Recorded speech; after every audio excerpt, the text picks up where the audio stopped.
हर हर महादेव। दोस्तों, आज आपके लिए लाल किताब के कुछ विशेष उपाय लेके आए हैं जो आपके लिए काफ़ी कारगर सिद्ध होंगे। सबसे पहले आप ये समझ लीजिए कि आपके घर में अगर जो है धन इकट्ठा नहीं हो रहा है, सेविंग नहीं हो रही है, खर्चे ज़्यादा हो रहे हैं, आपके घर में पैसे की बचत नहीं हो पा रही है, तो आपको इन बातों का ध्यान ज़रूर रखना चाहिए। आपको ये देखना है कि आपके घर में कहीं कोई नल तो नहीं लीक कर रहा है, कहीं पानी टपक तो नहीं रहा है, या आपने दूध या चाय गैस पर चढ़ाई है, वो उबल तो नहीं रही है। इन चीज़ों का आपको ध्यान रखना है। अगर आप ध्यान रखते हैं तो आपके जो खर्चे हैं वो कम होने लगेंगे, और अगर आप इन चीज़ों का ध्यान नहीं रखते हैं तो आपके खर्चे बढ़ने की संभावना ज़्यादा रहती है। अब उपाय की तरफ चलते हैं। अगर आप मानसिक परेशानियों से घिरे रहते हैं तो आपको बता दें कि रोज़ हनुमान जी का पूजन करें और हनुमान चालीसा का पाठ करें। प्रत्येक शनिवार को आपको तेल चढ़ाना है, और अपनी पहनी हुई एक जोड़ी चप्पल किसी भी गरीब व्यक्ति को दान कर दीजिए।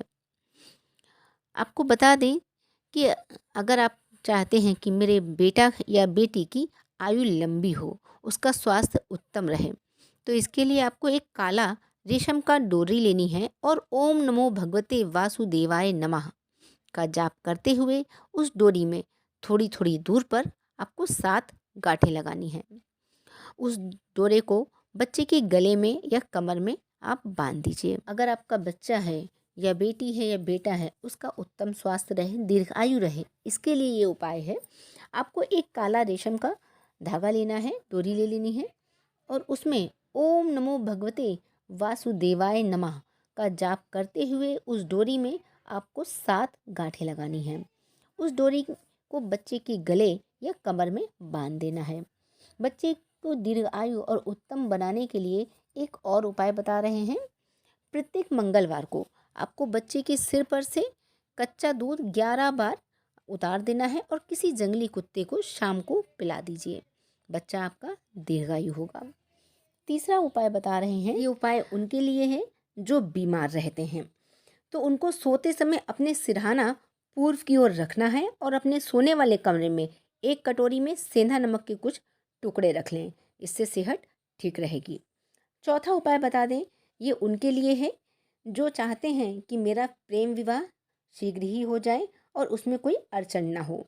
तो शुक्ल पक्ष के गुरुवार से शुरू करके विष्णु और माता लक्ष्मी की मूर्ति या फोटो के आगे आपको ओम लक्ष्मी नारायणाय नमः मंत्र का रोज 3 माला जाप करना है। सफ्टिक की माला पर आपको करना है ये जाप, और शुक्ल पक्ष के गुरुवार से ही इसको शुरू करना है।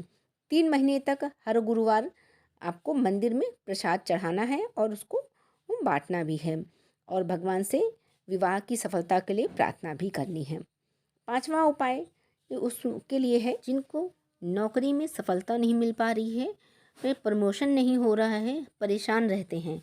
तो हर मंगलवार को उनको मीठी बूंदी का प्रसाद लेना है और मंदिर में आपको चढ़ाना है, और प्रसाद को लड़कियों में बांट देना है। ऐसा आपको 4 मंगलवार करना है, तो उनको नौकरी में परेशानी नहीं होगी और उनकी नौकरी भी टिक जाएगी। छठा उपाय बता रहे हैं कि अगर आप कोई काम कर रहे हैं और काम बनते बनते बिगड़ जाता है, उसमें लाभ नहीं हो रहा है, परेशानी ही चल रही है, तो आपको मंगलवार के दिन हनुमान जी के चरणों में जो है मीठी बूंदी चढ़ाकर उसी प्रसाद को मंदिर के बाहर गरीबों में बांट देना है। सातवां उपाय बता रहे हैं, आपकी नौकरी में दिक्कतें आ रही हैं, परेशानी हो रही है, तो उसमें आपको करना क्या है, 6 मुखी रुद्राक्ष की माला लेनी है, 108 मनकों वाली, जिसमें हर मनके के बाद चांदी के टुकड़े में पिरोई हुई हो। आपको काला कमल किसी गरीब को दान भी करना चाहिए। कुएं में आपको दूध डालना है, उस कुएं में आपको दूध डालना है जिसमें पानी हो।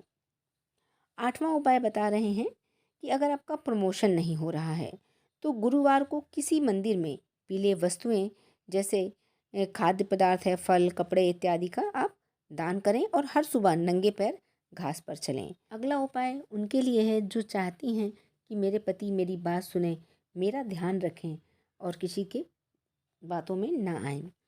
तो ये आपको जो उपाय करना है ये शुक्ल पक्ष में करना है। एक पान का पत्ता लेना है, उस पर चंदन और केसर का पाउडर मिला लीजिए। फिर दुर्गा माता जी के चरणों में आप उनको ये रख देना है, उनके सामने रख कर दुर्गा स्तुति में से आपको चंडी स्तोत्र का पाठ करना है। 43 दिन तक करना है ये पाठ। पाठ करने के बाद चंदन और केसर को जो पान के पत्ते पर रखा है उसका तिलक अपने माथे पर कीजिए। फिर तिलक लगाकर अपने पति के सामने जाइए।